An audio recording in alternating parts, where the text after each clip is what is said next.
Hello, my name's Alex Thorpe. I'm a theatre director from Kendal in Cumbria, Kendal specifically, although living in London at the moment.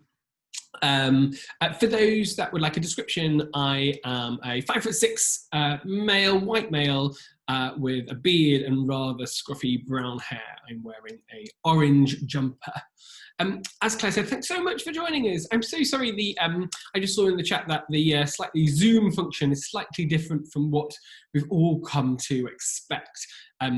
That's for lots of reasons, but also gives us the opportunity to record and send it out without capturing everyone on the screen. So thank you for kind of bearing with us with that. As Claire said, please feel free to pop questions in the chat as we go along. I will either zoom to them in the moment if they pop up, or there is an opportunity at the end of this session to ask some questions and to kind of hear some thoughts and just to put things back and forth to each other, I guess. This is kind of a proper introduction to directing. So for some of you that have already done lots of directing in the past, or are directors, many of which of you will be, whether you're with us live or watching it later on, maybe some of this might be kind of a bit maybe basic, but hopefully it's just a kind of refresher and a reminder of all the things that we kind of like to think about in our rehearsal rooms, I guess. I've prepared a PowerPoint for the very first time. I've never really prepared a PowerPoint before, so hopefully it'll be useful as we kind of map our way through the next half an hour, 45 minutes or so. So hopefully I'm going to be able to set that up now. Fantastic, great, and let's see what happens when we start this. Great, so here we are. I wanted to kind of give a bit of context to the role of the director first, and just about how I kind of view it in the structures of theatre. And we might look at, we might work in different models with, and different companies work in different ways, but I'm currently kind of focused on the kind of building-based model, I guess, as a freelance director. So for those who don't know, the director could be usually the first or maybe the second person appointed to a project. Might be the first person contacted or the second person contacted by a theatre. You'll meet Lee later on in the week for those that are kind of going on this journey for the whole week. You'll meet Lee, a playwright. If it's a new play, regularly could be commissioned by the theatre first, and then a director attached to it. But if it's an established play, it's often your responsibility. You might have pitched the play to the theatre. You might have, or you might have been having a conversation with a theatre about the types of things that you're interested in. But you're regularly the first person who's kind of contracted to that process. And your job as a director, this is the kind of super exciting thing, I guess, is you are responsible for coming up with the overall vision of the piece, how it will look, how you want it to feel, what experience you want an audience to have. So your responsibility is to come up with those ideas. And you do that by bringing on board a team with you. So again, over the course of the week, you're going to have the opportunity to meet designer, sound designer, actor, writer, and me, the director. And as the director, as we said, the writer might be a slightly different avenue, but you're responsible for bringing that team together. So choosing the right designer, choosing the right lighting designer, choosing the right sound designer, choosing the right composer, choosing the right movement director. And each designer and lighting designer and sound designer, each creative will have their own skill, their own specialism, their own interests. And I always think it's really important. It's not every collaborator is the right collaborator for every single project. So really understanding who you want to make this particular show with, who you want to collaborate with for here. And you can do this, you might want to meet a few designers, meet a few lighting designers, meet a few sound designers, but it's a wonderful thing about figuring who you want to go on that project with. And as many of you will already know, you are also responsible for bringing the company of actors together. So you might work with a casting director, or you might do this all by yourself, or you might work with an artistic director, especially if you're casting a season of work as Keswick has done for many years. And just, again, working with those, working with actors and figuring out who those actors are for that particular project. So really understanding what that is before we go into rehearsals. Just jumping forward to rehearsals a little bit. So hopefully you all have received Lee's the extract from Lee's play. If not, I'm going to share it with you in just a moment. But I think reading plays is one of the most exciting elements of being a director. And one of the things I would encourage, one of the things I love to do, is whenever I'm reading a play, whether it's a play I'm going to direct, or it's a play that I'm just reading for pleasure, or just to open up my my repertoire of plays, really, I always like to make to scribble down my first impressions. Anything goes, anything whatsoever. Images that you see, themes that you see, anything that is anything that springs out to you. Because the first time you get to read a play is the only time you experience it like an audience does. They sit in the theatre, audiences sit in the theatre, and they go on this journey, hour-long journey, or however long it is, and they don't know the ending. And this is your only opportunity to not know the ending. So just discovering the kind of treats and joys that might spring out to you. So I would like us to do that task. I'd like us to, and you might have already read it before, so don't worry if not, but I'd like you all to read Lee's play one more time. I'm going to stop sharing this, and I'm going to bring up Lee's play. Here we go. Hopefully you can all see it. Again, just pop anything in the chat that you can see. And Claire, if you're listening, I'm not sure I can fully see the chat all the time. So if things do pop up in the chat that need my kind of urgent attention, do just feel free to interrupt. But here we go. So I'm going to read Lee's play. I'm so sorry. I'm not an actor, and I don't have an actor's ability to bring text to life, which is why actors are so vital and so important. But I'm going to have a read of it. And just whilst I'm reading it, either read it by yourselves or listen to me read it. And I just want you to scribble anything down. You might need a pen and paper, but equally type it on your computers or your laptop or your iPads or whatever you're using, or on your mobile phones. But no reason why you can use any you can't use any device whatsoever. And I just want you to write down your initial thoughts. Okay, I'll just give you kind of 20 seconds to get that device up and get yourself ready. I'll take a little sip of water. Okay. Thanks, Lee, for sharing this beautiful, beautiful play with us. This is just a very, very short extract of a longer play, which I'm hoping the other Cumbrian creatives will link some of their work. So it will be the kind of root, the foundation of all of our webinars. Okay. When we're together in those bedrooms, surrounded by other people's things, I pretend there are things. That is our bedroom in our first home together. It's matching nightstand lamps and a week's old glass of water. It's wardrobe and shoes, books and socks kicked to corners. That what we're really doing is living our life. Just going out or coming in, heading to bed, the dentist, Asda, boring stuff, but our stuff. That the water on the nightstand's mine. Some of those books are haunted with my thoughtful dedications written out for you from years of happy birthdays. And those kick stray socks belong to you in a life that we together could have together. And after meeting by such chance, but with all the stars willing you to look at me as I look at you, and not 'cause you're dressed like that, you could be stood there in jeans and a t-shirt and I'd still love you. Great. Thank you so much.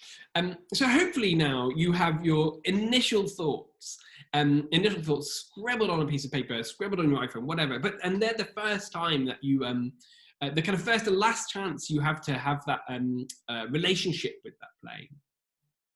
The next thing I'd like you to do, and maybe we won't do this now necessarily, but the next thing I would encourage you to do is to read the play again. Read the play again. Obviously, we're working on this in such a small extract, but it could be a much longer play. Read the play again. Try and read it undisturbed, whatever play you're doing. And again, just write down any other things you've noticed. The first time we read a play, there's this wonderful reaction, and our heart rate increases, and it goes kind of more like at the pace where you might be doing some exercise or some running or anything like that. It increases, and actually it's quite a confusing state to be in. If you've ever tried running and reading a play at the same time, then you'll know what I mean. But try and read it a second time, where your heart is slightly steadier, when you know where the play is going, because this is the journey that you're going to take it on. That would be my next kind of tip or suggestion for you to have a little think of. Great, fantastic. It's very strange not being able to see you all, but I hope it's all clear. Again, please use the chat, and Claire will jump in if there's any confusion. So just please let us know. I'm going to jump forward back to our PowerPoint. Once again, well, it's in the right place. It's in the right place. So making notes in your first impression. Here we go. And read it again with a steady heartbeat. And what's different? What new things do you notice in there? What else do you notice? And that was task 1. We did task 1 in a slightly wrong order. Great, brilliant. One of the things I spoke about, for those of you that saw the mini introduction to this session that I did way back when, probably in May or June time on a very hot summer's day, I spoke about one of my interests, and one of the reasons I love being a director is the kind of research that you get to do and the kind of world you get to learn about. So research is a really huge part of the role of a director. You might want to research locations in the play. Where are you? The country, the town, the city, the space that you're in, and get to know and learn a little bit more about that place. And the time periods. What's different about the time period it's really important to remember that even if the play is set a year ago or 2 years ago or 3 years ago, that will be very different from the moment that we're living in. And I'm not just talking about the specifics of this time, but any time whatsoever. So it's really great just to get to know that period of time and how that influences the play, and how that influenced the writer as well and the world that they painted. You also might want to, with that time as directors, in terms of bringing your team together, you might want to do a bit more specialist research. So that might be speaking to someone who knows a bit more about that time, an academic maybe. I'm all for theatre collaborating with other aspects, whether that be education or academia or technology. You'll be surprised on how willing people are to support you and help you and make you learn. And the more you know about your play, the more you can support your actors. When we'll come to that moment we'll come to that bit in just a moment. Language is so crucial as you're kind of getting to know your play, making sure that you understand what it all means, and those words that you can't quite put your finger on, that you don't quite can't quite explain. Make sure that you're just so thorough with that, so you fully know the material. Because when you're taking a team on that journey, when you're responsible for that, the more confident you can feel in yourself, the more secure and knowledgeable about your subject matter, and the kind of more comfortable and easy you will find that journey as you go through, and the more things you can concentrate on the kind of thorny, sticky moments. And working with actors, definitely the best part of directing, I'm sure you would all agree, working with other humans, having that collaboration, whether that be remotely or with friends or with professional actors, but working with actors,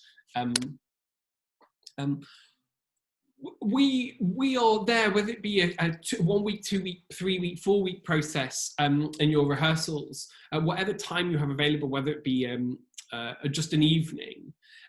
I've come up with some of the things that I kind of really feel it's so important to concentrate on, and how the questions that we ask actors in order to take them on your vision that you want them to go on. So the place I want to start with is character, and the conversations that you might have around the characters in the play. So some of the simple things I always start by asking them, and they are so simple, they're so simple, but it's going back to basics and remembering that there's no such thing as silly questions. There's nothing that doesn't need to be unearthed, I guess. So asking them their name, age, place of birth, age, job, marital status, whether they have any children, what their salary is. I'm talking about the characters, not the actors. I mean, they might tell you that as well, but about the characters. So starting to really build that web of information in the world that you're there. And you will probably do all of this prep work yourself. So you will have your own answers to these questions in your kind of pre-work, but bringing and involving and empowering actors with that, with the opportunity to share that with you is super helpful, I found. I brought the two up the wrong together, but the same questions about more interesting ones about religion, politics, ambition, larger family life, friends, hobbies, pastimes, financial security, debt, relationship, chemistry, self-esteem, psychological complexes, pivotal life moments, good and bad, generous and tight. Every single one of these aspects will make a character. Someone with loads of money, someone who's won the lottery, will be so different from someone who is really struggling to pay the rent. And how they then interact with other characters, how that impacts on them, will change the course of the play and the production that you're making. You might, as a director, really want to focus on that element of something. You might want to concentrate on a sense of greed in the play, and how that comes across to an audience. That might be a real focus or a character that you're really interested in. But the more you can provide this kind of web for your actors, this kind of structure for your actors, the better you can guide them and navigate them through the play. And given circumstances, maybe a term that many of you will have come across, it is exactly what it says on the tin. Given circumstances, the circumstances that you are given or that exist in this moment. Place, where you are. A play set in Keswick is so different from a play set in South Africa. And that might be what the writer gives you. The writer might give you that given circumstance, or it might be even something that you have generated yourself, or have changed for your production, maybe. So, for example, we all know Hamlet set in Denmark, but you might have chosen to relocate it. How does place change how characters behave? Setting a play in your own living room is very different from setting a play in a friend's living room. We interact with those locations differently depending on what they are and how comfortable we are. So place is a wonderful thing for you to consider as directors and how that impacts the play. Time. The time is so vital. We all respond very differently to things dependent on the time. I am not the same Alex Thorpe at 9 a.m. in the morning as I am at 5 p.m. in the afternoon. I'm definitely not a morning person. Again, how each of those things impact the world, impact the scenarios and situations that happen, that take place in your play. Again, the same as we are all very different on this October evening, or October afternoon, than we were in that kind of beautiful heat wave back in August or July, for those that had it. again, a time of year as well. The other time as well is the time B I've written is do you have the time? A character who is late for a job interview is very different from a character who got there early, and how they behave in that situation scenario. We are very different people for the people that we are running for a plane to catch the next flight. When we were allowed to fly, than we are for the people who have the time to peruse the duty free. So how that impacts on your story and your character is a really, really juicy and really exciting thing for you to kind of explore as directors. And what mood we're in. Did we get out on the wrong side of bed? There's a huge impact, and how that impacts on the way we do, the way we behave, and what we say as well. Weather, I've already brought it up in terms of time. That we are very different on a cold, wet, windy day than we are on a kind of beautiful summer's day. So how each of these given circumstances impacts the play and the story and the journey that you are going on as directors to take your company with you. And bringing these, and in many ways, if when you're running a play, when you're piecing it together and you've done your work, asking and potentially putting these moments into the forefront, asking people to concentrate on a certain given circumstance, how they respond to plays, how they respond to being late to something.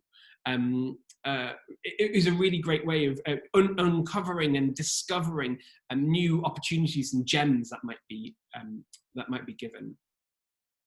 We're going to come to another task in just a moment. I hope I'm not speeding along too quickly. I just want to load over to you in this very short space of time. So these next sections, I feel are kind of the most important tools, I guess, I can offer and pass on as you kind of leave here. In everyday life, I'm just going to have a glass of water, sorry. In everyday life, we always want something. We always want something. We want something. We want something when we're speaking. We never ever speak without wanting something. And that doesn't need to be a selfish thing, but we always want something. We also don't speak.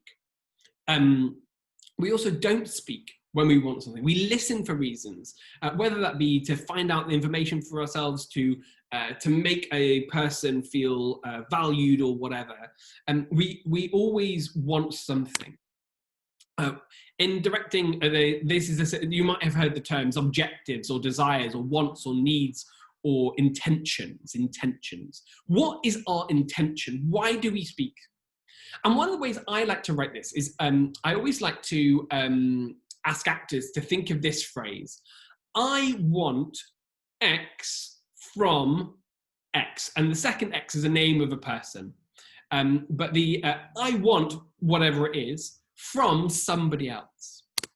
So what I'd like you to do is I'd like you to go back to Lee's play one more time and have a little and have another quick read of it. I'll give you kind of 45 seconds or so. So we're doing it super quickly. You might only look at one paragraph or whatever.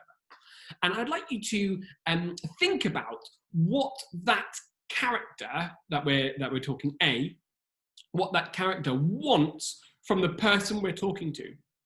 For Lee's play, it's actually not clear necessarily who B is, and Lee has kind of made that thing in the play. So you, as a director, can maybe decide on who are they speaking to, first of all, and what do they want from them? So what do they want? I really want you to, so I'm just going to give you 45 seconds, or maybe a minute or so, to do that whole thing. I'll bring up Lee's beautiful script one more time. I'm sure there's easy ways of doing this. Here we go. Here's Lee's play. So I'd like to have a little read of it, and I just want you to think about what does the character want from the person they're speaking to. Here, this want, you might be able to find the clues within the text. Equally, as directors, you might want to invent something that isn't too distant from the play itself. But what do you think it was? This is like you having that creativity. I'll shut up in just a second. This is obviously the work of the actor, but the more that we can prepare these as directors, and the more we can support actors in coming up with things that are really exciting and really engaging for an audience. So I'm just going to leave that with you just for 60 seconds. In fact, I'll do a little stopwatch.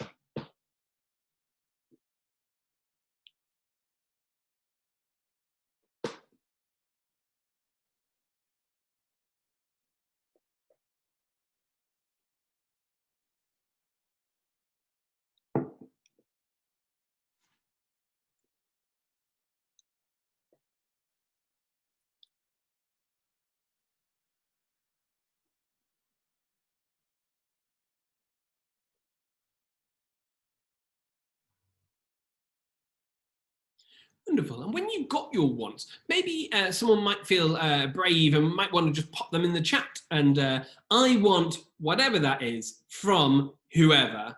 Maybe you can just pop them in the chat so we can just see what people have come up with, what objectives or wants or intentions people have come up with in that moment.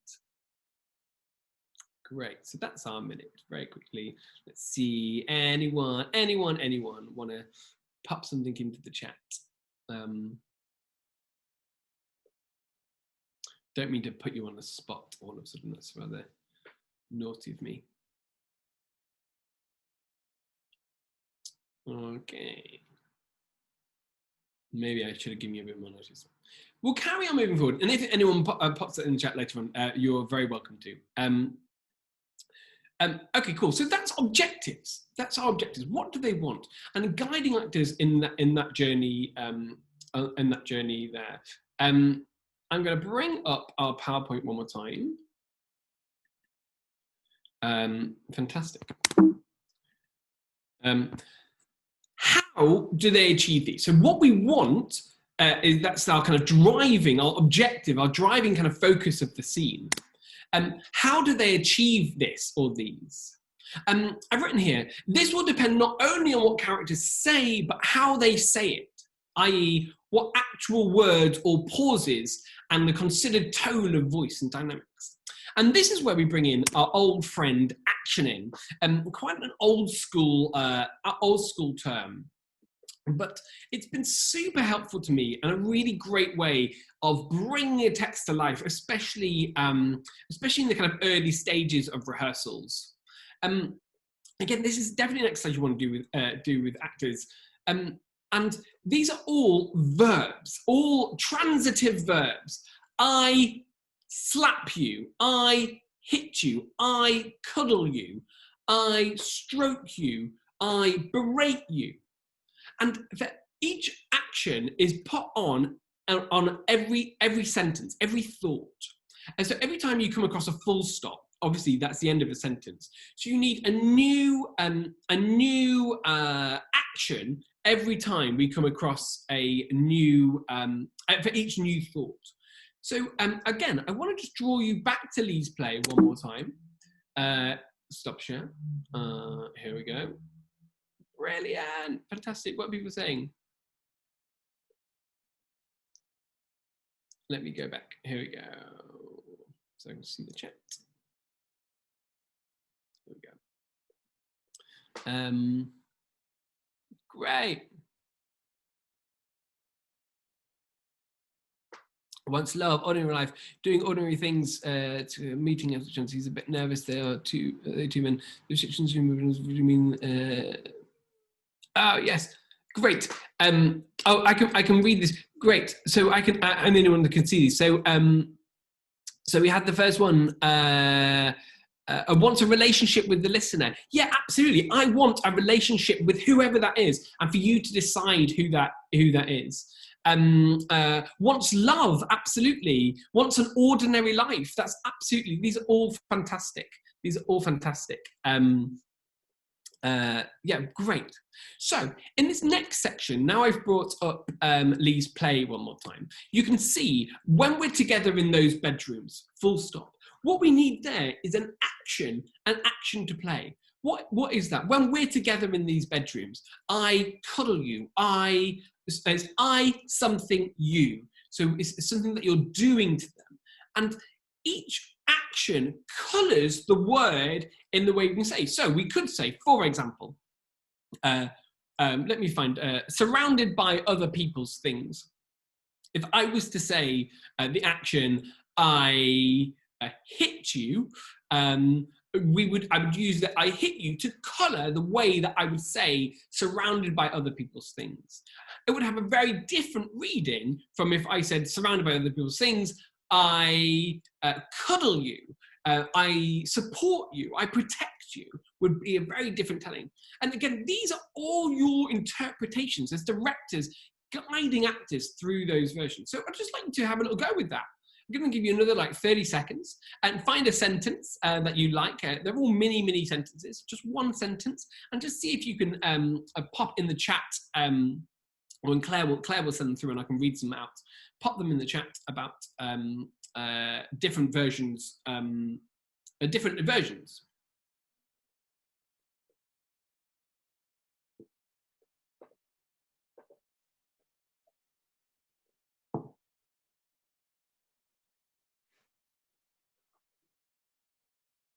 So this is actioning. This is actioning, just as a bit of a recap.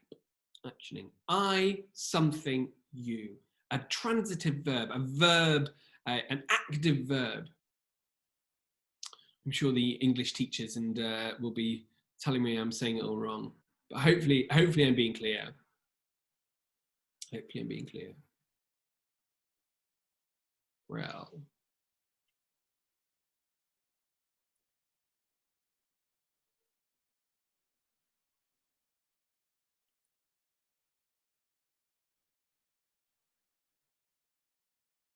Brilliant. Hopefully you've had a little opportunity to do that and just try that out for yourselves. Just in that, trying to get through as much stuff as possible. I'm going to keep moving forward. Great. Oh, here we go. And what obstacles in my way? So my kind of third golden rule, I'm just going back a section, just back really quickly. What do characters want? So what are our objectives, desires? Golden rule number 1. How do I achieve these? So this is our actioning as number 2. And number 3, what obstacles are in my way? So in life, in real life, whenever we want something, there's always something getting in our way. There's always something stopping us from getting the thing that we want. And that is the same for our characters, of course, because what Lee has written beautifully here is a real person and bringing them to life.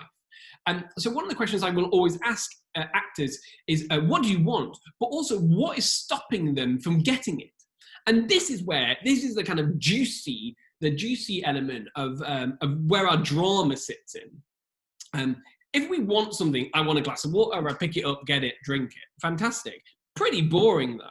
I want to, but when you find something that stops you from getting it, that means that you have to keep trying to get it. That means you have to keep trying to get it. So I want a glass of water. Oh, I don't have a glass. My glass is empty. I'm in the middle of a webinar. I would have to go upstairs. There's so many things stopping me from getting it. So how do I overcome that? How do I keep challenging and looking for the thing that I want, and overcoming those? Your actions might help you. I could do in our real life version. Here we go. I pause you. I tell you I'm just going to stop and run upstairs and go and get it. There's many different, in real life, I'd like to have a little think about, maybe after this workshop, in real life, think about moments that you want something and where the obstacle is.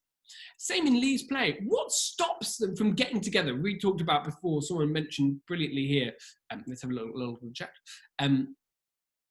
Someone mentioned before, oh yeah, I can definitely.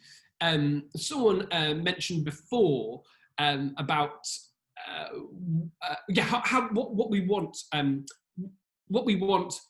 what stops us from getting it. I will definitely go back over the actions in just a moment. I'm going to keep moving forward. Thank you so much. Great, fantastic. Yeah, lovely. What stops us? Inhibition, shyness, a disability. Absolutely. All of these things could stop us from getting the thing that we want to get. And that is where the drama is. We've got to overcome those things in order to pursue and to get the thing that we want to get. Brilliant. Fantastic. This is super great and working really nicely. Here we go. Here we go. So, and as you've already picked up as well, different things: intelligence, resistance, distance, complexities, awkwardness of content. The difficulty of that might stop you from getting what you want. So thank you so much for joining in with that. Keep pressing the button. And here you go. This is where it also gets super exciting. So we know what we want. We know how we're going to get it. I kiss you, etc. with the actioning. And we know what's stopping us, but how much does it matter? How much does it matter? What is at stake? How much does it matter, the thing that you're going to get? Obviously, if it really doesn't matter, then you're not really going to try and get it, and that feels not really that exciting. But if it's super matter, if it matters loads here.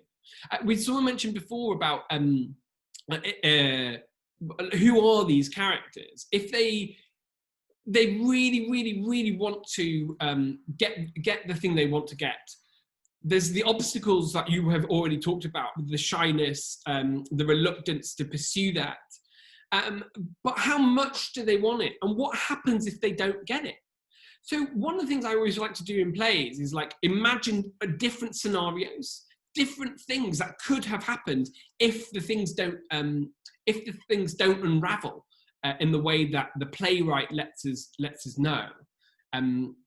So how much does it matter, and what we do, and that will keep you working. That'll keep you playing those actions and really exploring what's at stake with those. But what's at stake with whether they do or they don't get it. Great. And then finally, for this section of the webinar, for this section of the introduction, is this idea of events. It's quite a complex idea to get your head around if you're just starting off, and it's not something that I have absolutely cracked at all. But the events are moments of change within the play. Moments of change within the play. So events are in real life. We come across events all the time. We are doing one thing, and then something happens which changes what we're doing. So, for example, and this may have happened to some of you whilst doing this, if you are taking part in this webinar and the doorbell rings, that's an event. It would take you away. You'd have to go and deal with the door before coming back. Even if you chose not to deal with the door, you would still have been distracted. It would still have taken you away. And those moments of change are so important to directors. This is about how you sculpt a play, how you take an audience on that journey. If it's all on one level, if nothing ever changed throughout the course of your play, it becomes pretty boring.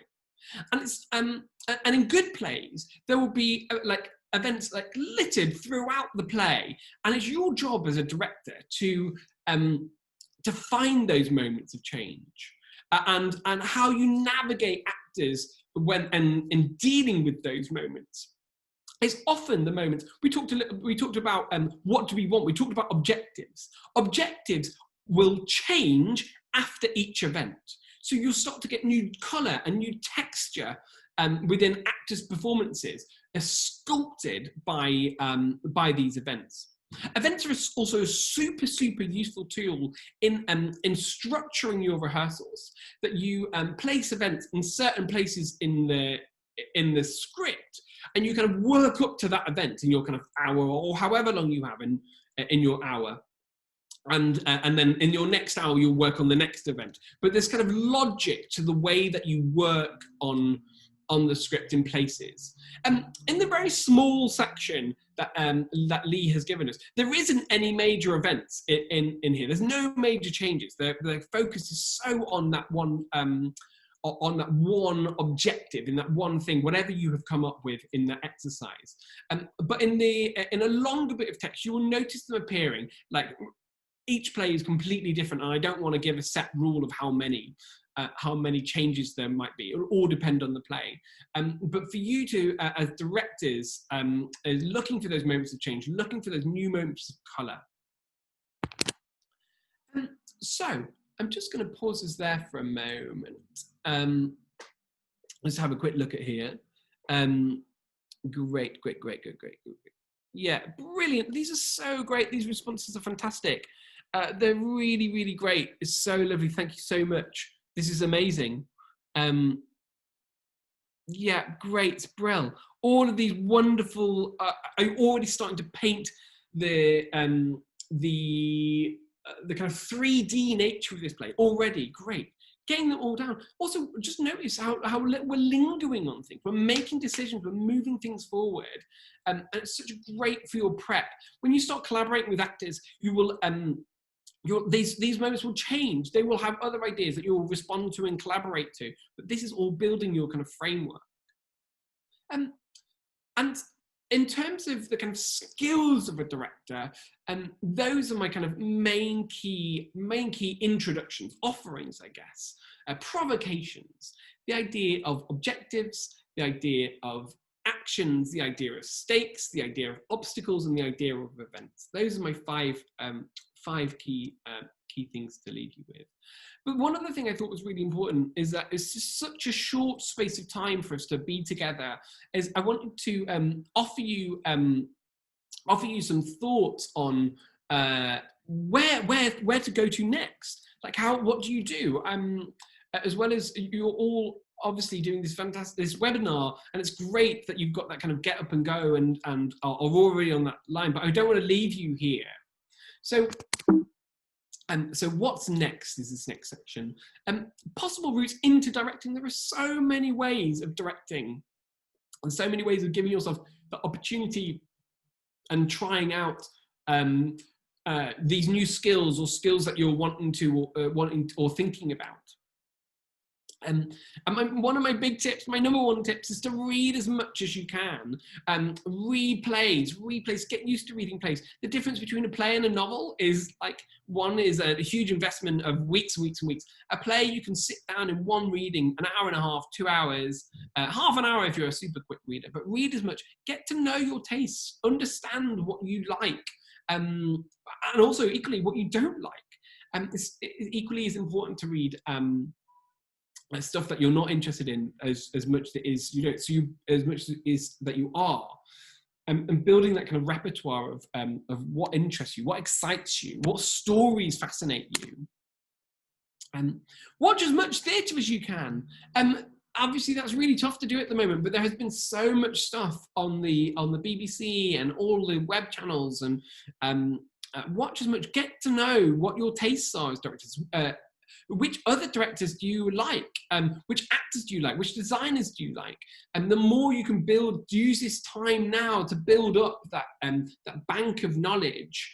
It will serve you super well when we're able to be a bit more free.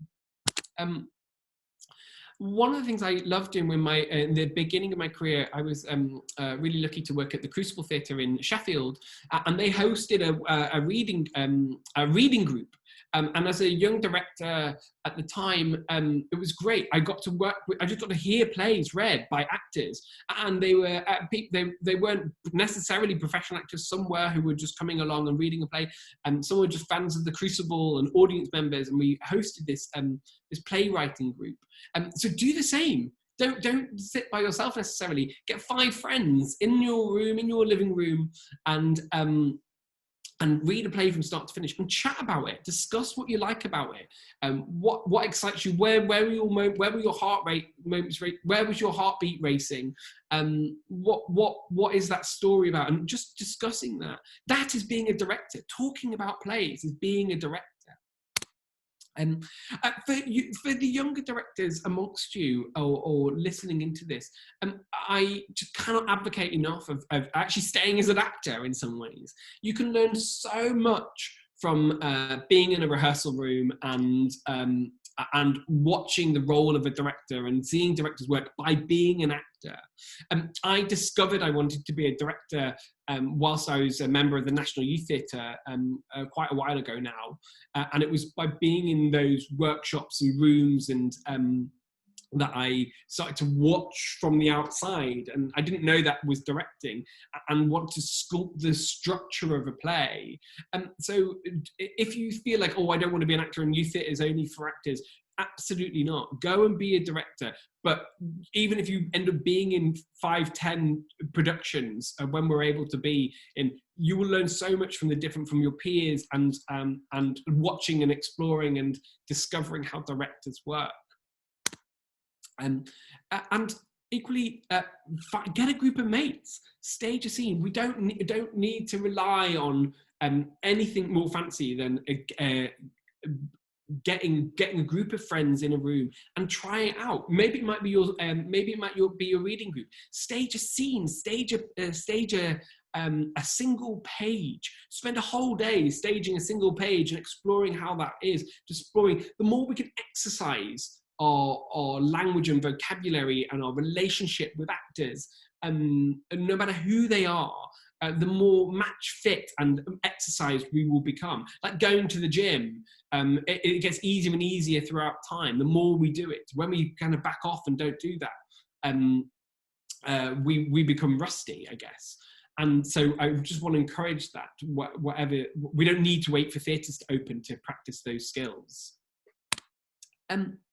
There's always a big conversation around director training, and many of you might be past the stage and ready to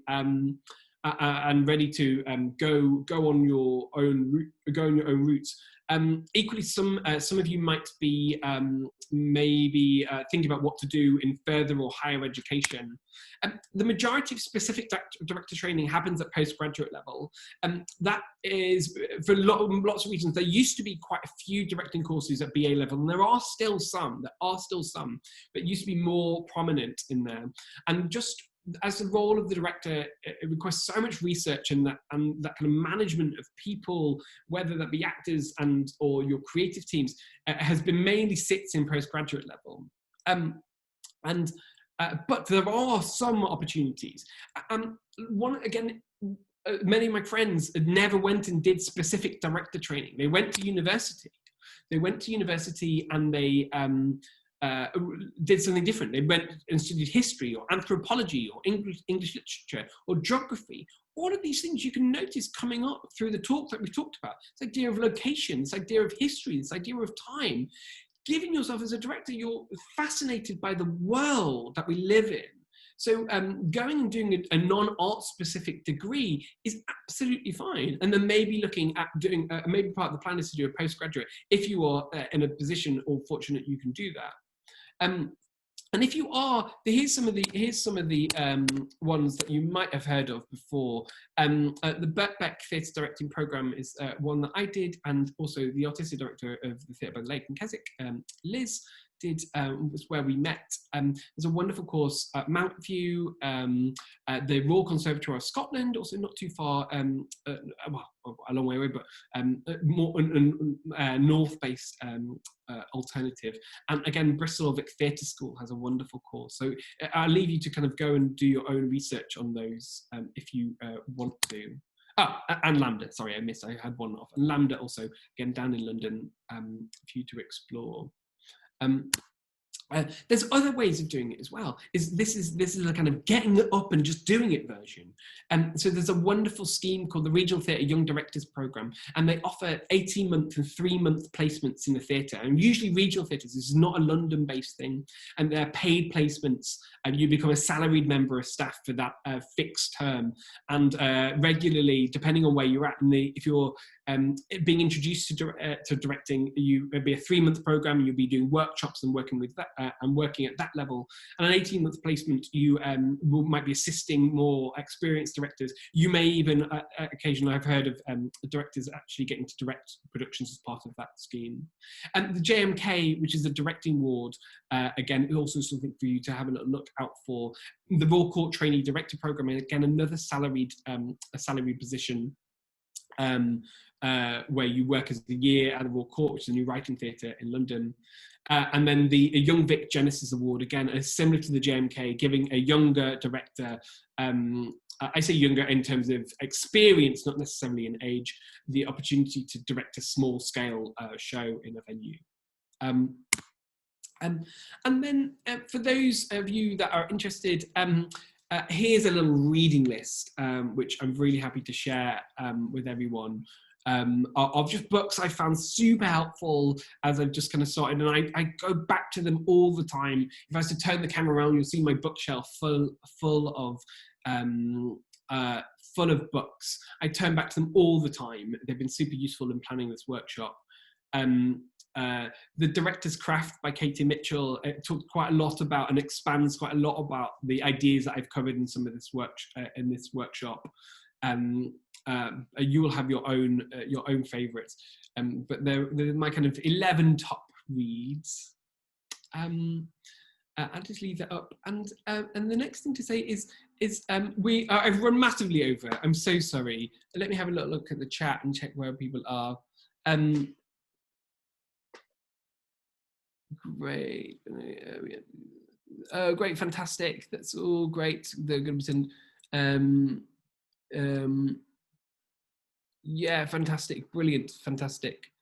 Great, lovely. Great, brilliant, marvelous, marvelous. And just to take, if there's a couple of questions, if anyone wants to ask any other specific questions, anything else that I can expand on. I said I'd expand on, just talk about the actioning section one more time. So the actioning is, if anyone needs to go, thank you so much. This has been amazing. I really feel really privileged to be able to come and do this session. I hope something's been useful. Just to recap the actioning section. So this is I verb you. I verb you. So it's I hit you, or I stroke you. I cuddle you. In the reading list, there's the third one down. Actions. The Actor's Thesaurus by Marina Calderoni. She has a whole book of these verbs, and they are actions to get the thing that you want to do. So you know what you want, and this is how you get it. I always talk to, when I work with students, as a director, I like to direct, my whole idea is I like to direct with a care and sensitivity to create a space that feels supportive and allows people to do their best work. There is, the other version is to come in like a bit of a dragon and a bit scary, both of which have the same objective. Both of which have this objective of wanting people to do their best work. I believe people to do best work need to have a space they feel comfortable in. Someone else could believe someone who feels actually slightly terrified might just do the work because they're scared not to. Both different actions, both have the same intention. I'm just going to have a little read of this here.